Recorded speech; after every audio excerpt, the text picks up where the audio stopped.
I want to bring in NBC's Blaine Alexander, who's following the developments out of Fulton County. Kimberly Atkins Stohr is a Boston Globe columnist and MSNBC political analyst.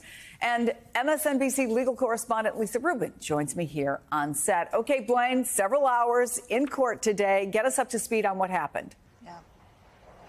Well, let's talk first about what we heard in the courtroom today, and then I'll talk about the overall significance of today's hearing. So what we heard in the courtroom is exactly what you laid out, Chris, a First Amendment argument by the former president through his attorney, Steve Sadow, basically saying that everything that was being alleged in this indictment is free speech. At one point, Sadow said, calling into question at least the election of 2020 for the president, quote, that's the height of political speech. So that's what we heard from the president's side. But what the state is arguing is, okay, but all of these amounts to underlying acts that make up the overall criminal charge. So you can't do them if they're in furtherance of a criminal conspiracy, which is what the state is alleging here. Now, of course, we heard all of this. It took about an hour and a half or so. And this is just the latest attempt by the former president to get these charges thrown out here in Fulton County. But what this represents overall is an even bigger picture. This is the very first time that we've had a hearing over the past 2.5 months or so that actually had to do with these charges, that actually had to do with this indictment, and didn't have to do with the allegations against Fani Willis and trying to get her thrown off the case. So what today really represents is the fact that this case is essentially back on track, going over the motions that were filed before this kind of bombshell thing that came in and upended everything here in Georgia. And it also represents that the timeline that Fani Willis is hoping for, again, she's hoping to see this thing go to trial by early August. She's still moving forward with that, even though we know that Trump and his attorneys are planning to appeal that decision to keep her on this case. All right, let me bring in Christy Greenberg, former federal prosecutor and MSNBC legal analyst, and dig into this legal First Amendment argument. Christy, anything jump out at you that might lead you to believe that Judge McAfee would be more open to this argument from Trump's attorneys than, say, Judge Chutkan was when she rejected this similar argument? Not at all. Look, this is a really fundamental principle that speech in furtherance of criminal conduct does not receive First Amendment protection. And Judge McAfee seemed highly skeptical of Donald Trump's attorneys' arguments to the contrary. I mean, there are various allegations in the indictment here about soliciting state officials to unlawfully appoint fake electors, to ask, the Secretary of State to find him 11,780 more votes, soliciting the DOJ officials to make false statements about election fraud, soliciting Mike Pence to delay the joint session of Congress where they would count the votes. All of those things are speech, but they're speech in furtherance of a criminal conspiracy. And so they don't enjoy First Amendment protection. And I do think that this is an easy one for Judge McAfee to easily bat away. So there are indeed lots of laws that make it illegal to lie to the government. Let me play a little more of the back and forth we heard in court today.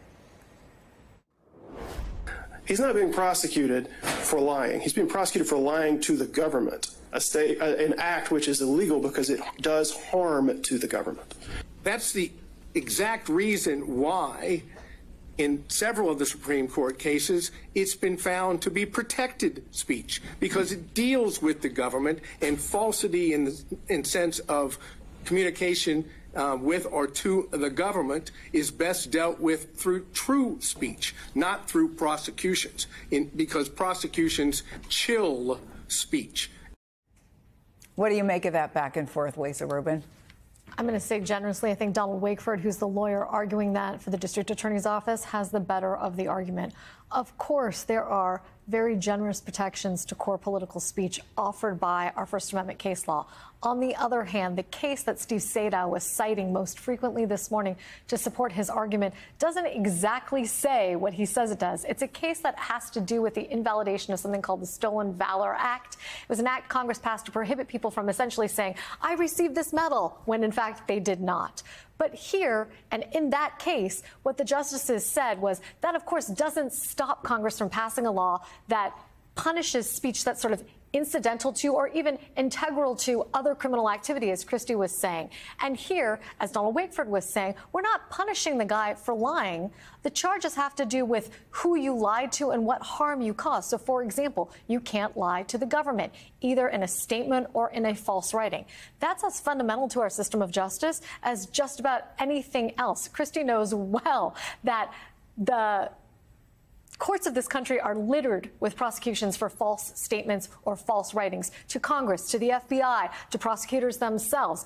If the First Amendment protected against that, there's a whole slew of code provisions in the U.S. Code that would have to be X'd out, Chris. So, Chrissy, if it's, I don't want to say that cut and dry, but if it's been rejected so many times, a couple of times here, another, case, as we mentioned before, why is it even being hashed out now? Why not, if you're going to hash it out, during the trial? And at some point, does a judge say, enough with these First Amendment arguments, this has been decided? So I think that's where this will end, is that, Donald Trump wants to challenge, for example, that, he had a reasonable belief that the election was stolen.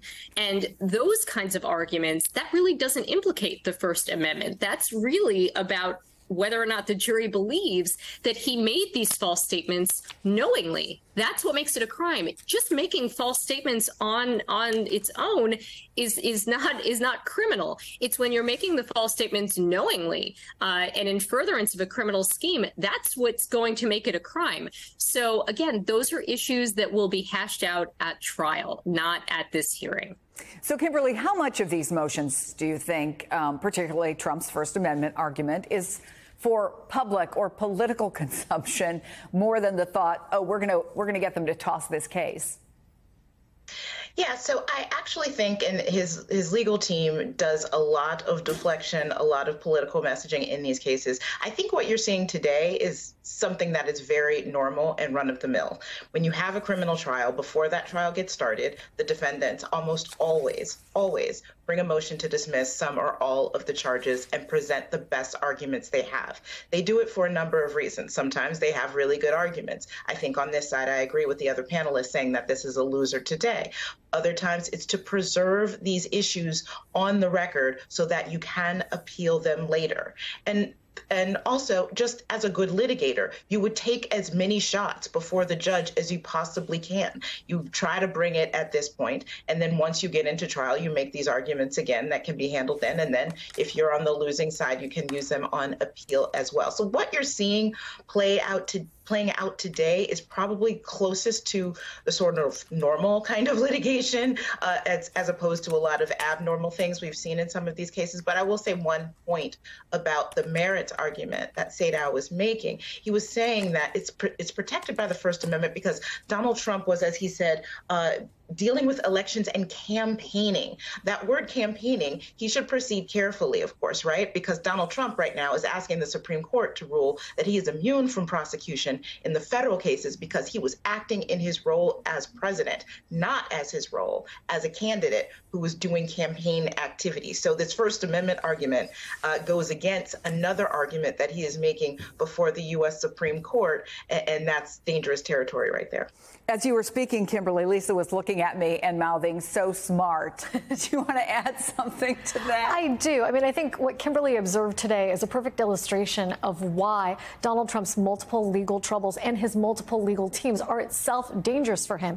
Because without any nefariousness, they will take positions in one case that can be dangerous to or antithetical to positions that they're taking in the other. So as she noted, in the federal election interference case that is going up to the Supreme Court on the question of presidential immunity, they are trying to say he is immune for his official acts. If, on the other hand, Steve Maddow is saying in a Georgia court that what he is doing here is basically campaigning and electioneering, that defeats the claim that he deserves immunity for an official act. And we've seen that kind of crosshairs between lawyers representing Trump in these cases before. He took a position, for example, in the New York hush money case that is going to trial next month. He originally tried to remove that to federal court, saying that he was a federal officer and therefore he deserved to have his case moved to federal court. The only problem with that is calling himself a federal officer would have doomed him with respect to some of that 14th Amendment litigation that ultimately absolved itself in his favor.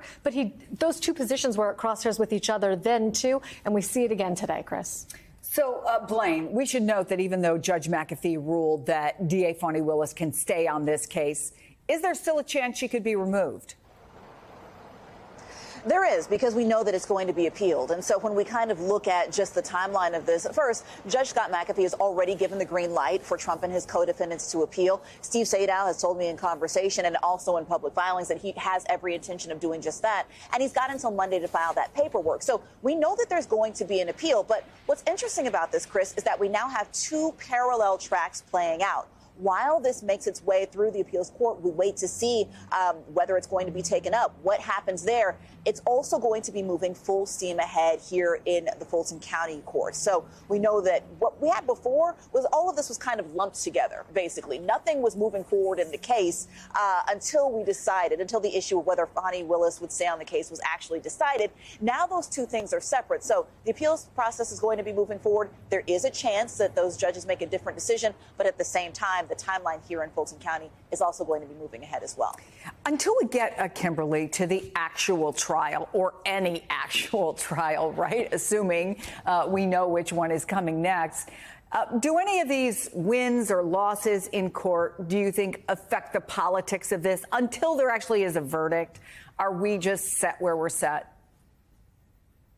No, I think each time that the public gets to see how these cases are playing out, it's important politically to their ability to make a decision as to how, if any, these cases impact their voting decisions. So I think that Donald Trump's campaign is very aware of that, and so is his legal team. I think sometimes the messaging you see is an honest argument, but a lot of times you see that it is disingenuous. There is a lot of electioneering. I honestly think the entire bid to disqualify Fani Willis was on the more political side, especially the way it played out in contrast to what we're seeing today, which is his team making a constitutional argument that they have every right to make. That I think it's a losing one, but they still have the right to make it. But all of those things, of course, are really important in how these cases play out in the public eye, because that's going to factor into the decisions that they make in the election box. Hey everyone, MSNBC has a new and improved app. You'll get real-time alerts and analysis, live blogs, in-depth essays, video highlights, and the best 2024 election coverage. Download the new MSNBC app. Here's how to do it. You tap on the App Store on your phone. You hit search on the bottom right corner. You type in MSNBC. You click on the MSNBC app. You click on Get or the cloud icon and enjoy it.